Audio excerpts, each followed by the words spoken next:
Hey guys, it's Vincent with Vascotoys. Welcome back to our paint progression series where we're working on painting this ancient ruins diorama. Now in part one, you guys saw this, it was only base coated, so it was almost completely white on the top and we had just the base coat on the sand. So I'm going to show you today how we got from that point to this.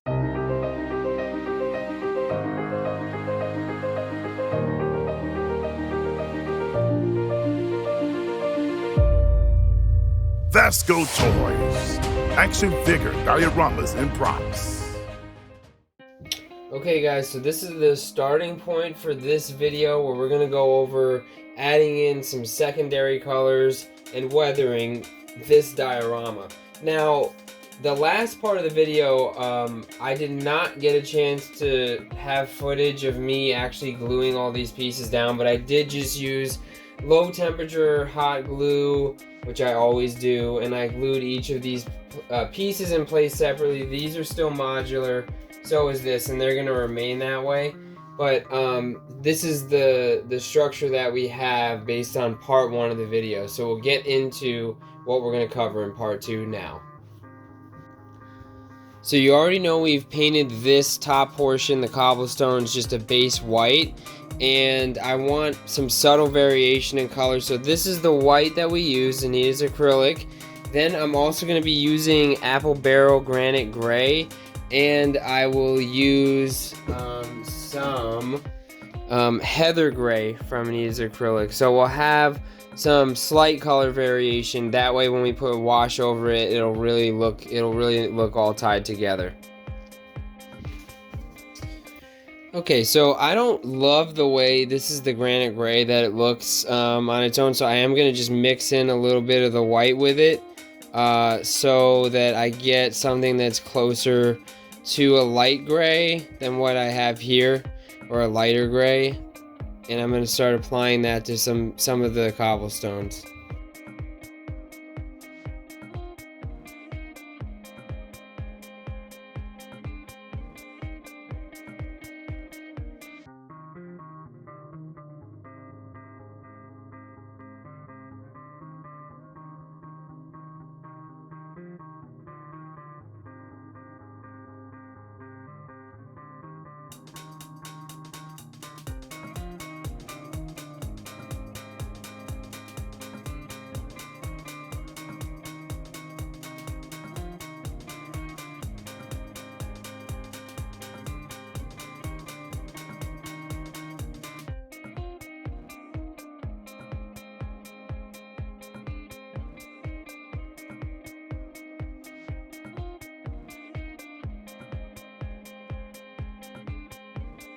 So now we're going to make a quick wash, and I want a kind of a very watered down, almost like sandy color that will make it look like our white concrete areas are, you know, aged over time. So I'm putting in a good amount of this desert sand color. I'm going to barely put any of this caramel in there, or actually a little bit more than I wanted, but we'll figure it out. So there's that. And we need some water. We'll stir this up real quick, see what we get.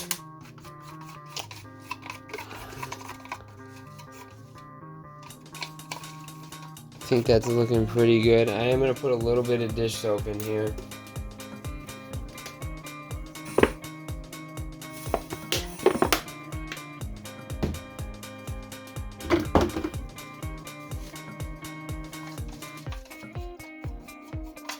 Okay. And we're going to test it out first on this pillar. Now, if for some reason I don't like this, what I could do is just let this dry and then go ahead and paint over it white again and start over. So it's not like it would be unsalvageable. So let's go ahead and see how this looks.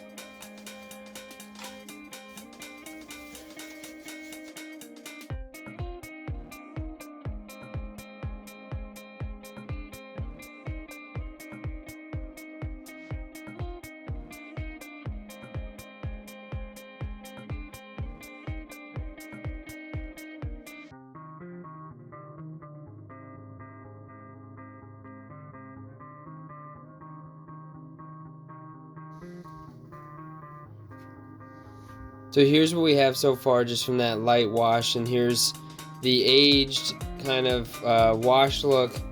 And then just to remind you, this is what the original looks like. So we'll go ahead and get the rest of this applied and see what it looks like.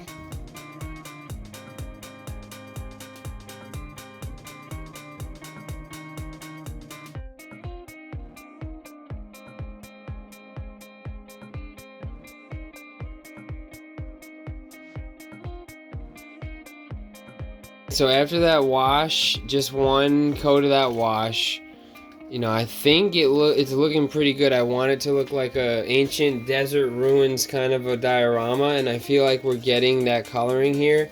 And just so you guys can see side by side, here's the original coloring, and then there's the pillar. So we didn't have to do that much even just to get this sort of a look, and we're gonna kind of go a little bit further with it even. Let's get the second pillar taken care of. We're just gonna do the same process.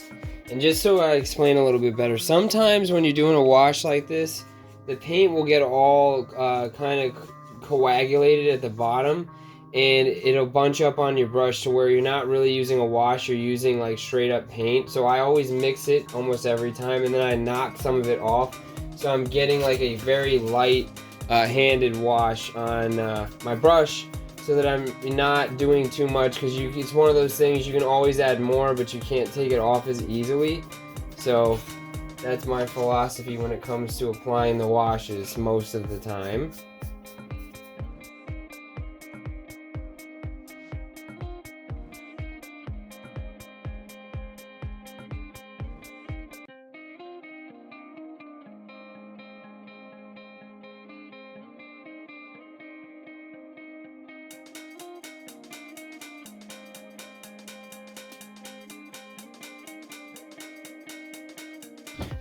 Now it's time to do exactly what we just did to match those pillar colors with the white that we have on here.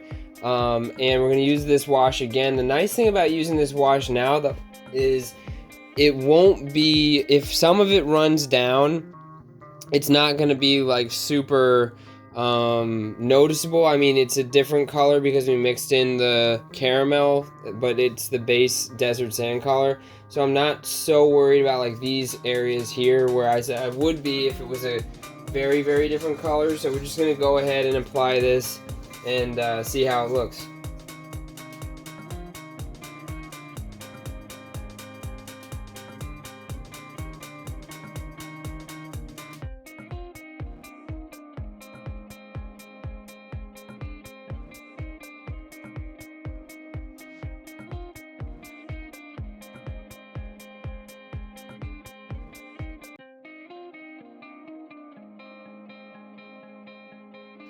Taking a quick pause from the time lapse to show you guys just the simple difference between the wash and the original, and you can already tell how aged this looks. I think that even with the darker stones, it looks better when you have the wash over it than when you don't, where it looks a little bit more obvious that, you know, there's distinctly different colors.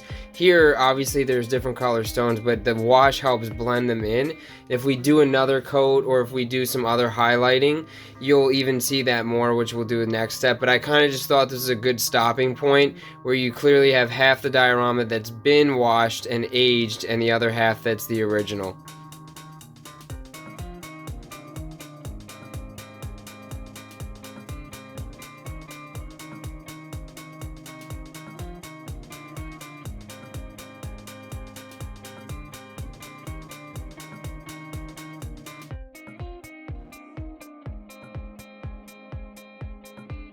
While the other pieces are drying, let's go ahead and add some highlights to this piece. So this piece has some good destruction elements to it in the sculpt, and you can see from the first coat, and I'm okay with this, we don't have an even coat on the wash. We have some color variation throughout. There's parts that were pressed into where the foam took the paint and it sat in there, and there's other parts where it didn't as much. So what I'm gonna do now, and really when you're using a wash like this, it's almost like the way we're painting this is we painted it, now we're staining it, just like a light staining. So we have this first coat, now we're gonna actually just go in again and do the same process, but we're gonna be more selective and I'm even gonna get less paint on, or less of the wash on my brush this time. It's almost like what you would do with like dry brushing in a way. So we're gonna kind of like try to highlight the areas that should have more dirt and debris on them, like the areas where the cracks would have, you know, formed, and, you know, dirt and sand and all that kind of stuff gets in there, and that should be where most of the weathering and that kind of thing is. So that's what we're going to try to accomplish here in our painting of this.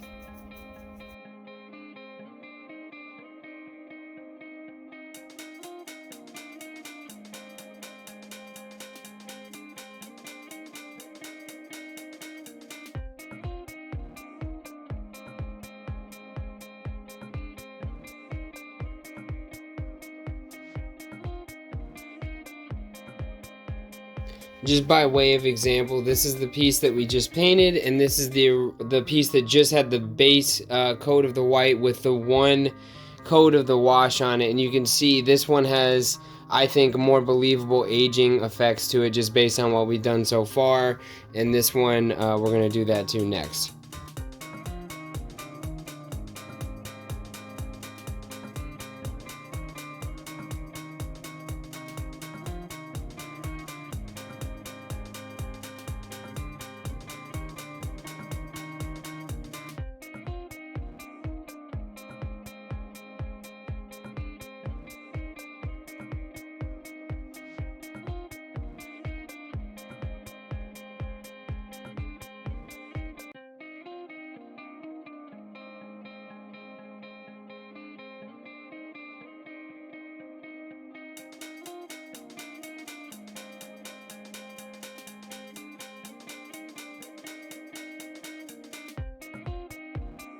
So this dried, all the washes we've done so far dried, and now I'm going to use this, which is a wash that I had created before. It's just a mixture of like 2 or 3 different color browns, water, and dish soap. So I'm going to squirt it into here, and then I'm going to start highlighting some of the more dirt kind of ridden areas.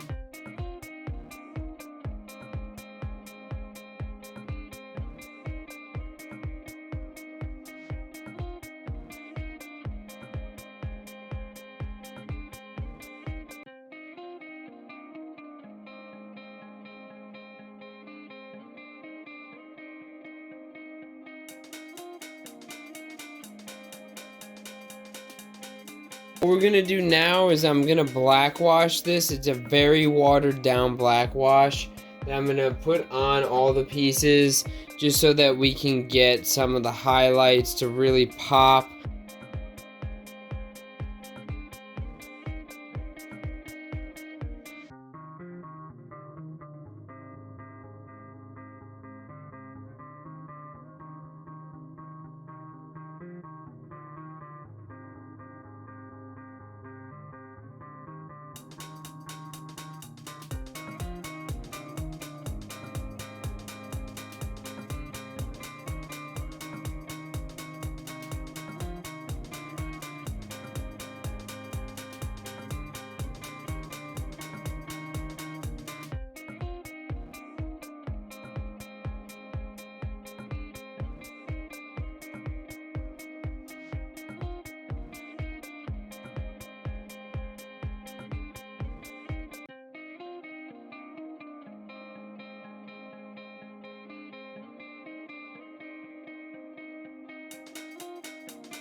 Thank you guys so much for watching part 2 of our paint progression series, where we went over secondary coloring and weathering.